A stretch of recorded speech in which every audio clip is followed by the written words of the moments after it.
Welcome to మెగానన్ TV off the record. ఆ జిల్లాలో కాంగ్రెస్ పార్టీ నేతల్లో రోజు రోజుకు అసంతృప్తి పెరుగుతోంది. ఏళ్ల తరబడి పార్టీ కోసం పనిచేసిన పదవులు దక్కడం లేదని నిరాశలో ఆ నేతలు పార్టీ కార్యక్రమాలకు దూరంగా ఉంటున్నారట. స్థానిక సంస్థల ఎన్నికల్లో తమ అవసరం ఉంటుందని, అప్పుడు తామంటే ఏంటో చూపిస్తామని వార్నింగులు పంపుతున్నారట.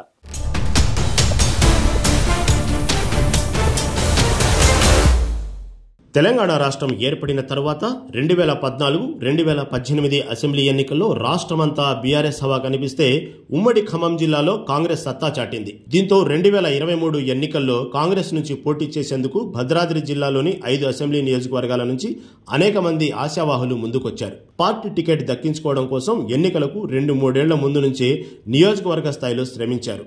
కొత్తగూడెం నుంచి పోటీ చేసేందుకు పోట్ల నాగేశ్వరరావు, నాగా సీతారాములు వంటి వారు ఆసక్తి చూపించగా, పినపాక నుంచి బట్టా విజయగాంధీ, చందా సంతోష్, పోలబోయిన శ్రీవాణి, అశ్రవపేట నుంచి మాజీ ఎమ్మెల్యే తాటి వెంకటేశ్వర్లు, సున్నం నాగమణి టికెట్ ఆశించారు. ఇక రాష్ట్రంలోనే అత్యధిక మంది అభ్యర్థులు ఇల్లెందు అసెంబ్లీ నియోజకవర్గం టికెట్ కోసం పోటీ పడ్డారు. ఇందులో చివరి నిమిషం వరకు శంకర్ నాయక్, డాక్టర్ రవి, చీమల వెంకటేశ్వర్లు టికెట్ రేసులో మిగిలారు.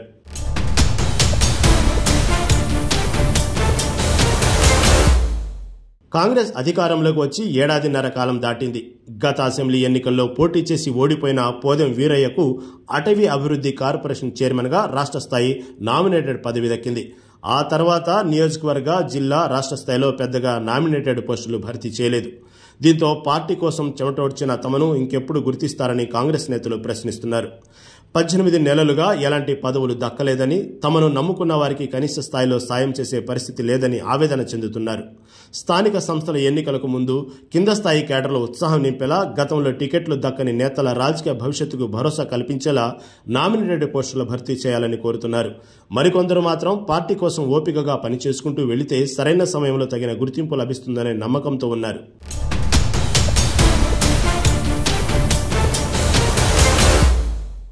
ఎన్నికల సమీకరణలు వ్యూహాల్లో భాగంగా కొత్తగూడెం టికెట్టు సిపిఐకి కేటాయించగా, పినపాక, ఇల్లెందు, అశ్రవపేట నియోజకవర్గాల్లో ప్రస్తుత మంత్రి పొంగులేటి శ్రీనివాసరెడ్డి వెంట నడిచిన పాయం వెంకటేశ్వర్లు, కోరం కొనకయ్య, జారె ఆదినారాయణకు అవకాశం దక్కింది.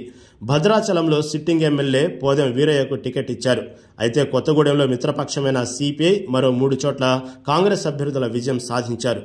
భద్రాచలంలో పోదెం వీరయ్య ఓడిపోయారు. రాష్ట్రంలో కాంగ్రెస్ అధికారంలోకి రావడంతో తమ శ్రమకు తగిన గుర్తింపు ఉంటుందని టికెట్ దక్కని ఆ పార్టీ నేతలు ఆశించారు. కానీ వారు ఆశించింది ఏదీ జరగలేదు. సంప్రదాయ కాంగ్రెస్ వాదులు తెలంగాణ వచ్చిన తర్వాత పార్టీని అంటిపెట్టుకున్న నేతల్లో అసంతృప్తి రోజు రోజుకు పెరుగుతోంది. ప్రత్యేక రాష్ట్రం వచ్చిన తర్వాత బీఆర్ఎస్ ఉధృతిని, అప్పటి ప్రభుత్వ ఒత్తిడిలు, బెదిరింపులు, ప్రలోభాలను తట్టుకొని పార్టీ కోసం పనిచేసిన తమకు ప్రస్తుత తగిన గుర్తింపు దక్కడం లేదనే భావన వారిలో నెలకొంది. ఇప్పటికే కొందరు పార్టీ కార్యక్రమాల్లో అంటీ ముట్టనట్టుగా వ్యవహరిస్తుంటే, మరికొందరు వ్యక్తిగత పనులకే ఎక్కువ సమయం కేటాయిస్తూ పార్టీ వ్యవహారాలపై పెద్దగా ఆసక్తి చూపించడం లేదనే అభిప్రాయం కాంగ్రెస్ వర్గాల్లో వినిపిస్తోంది.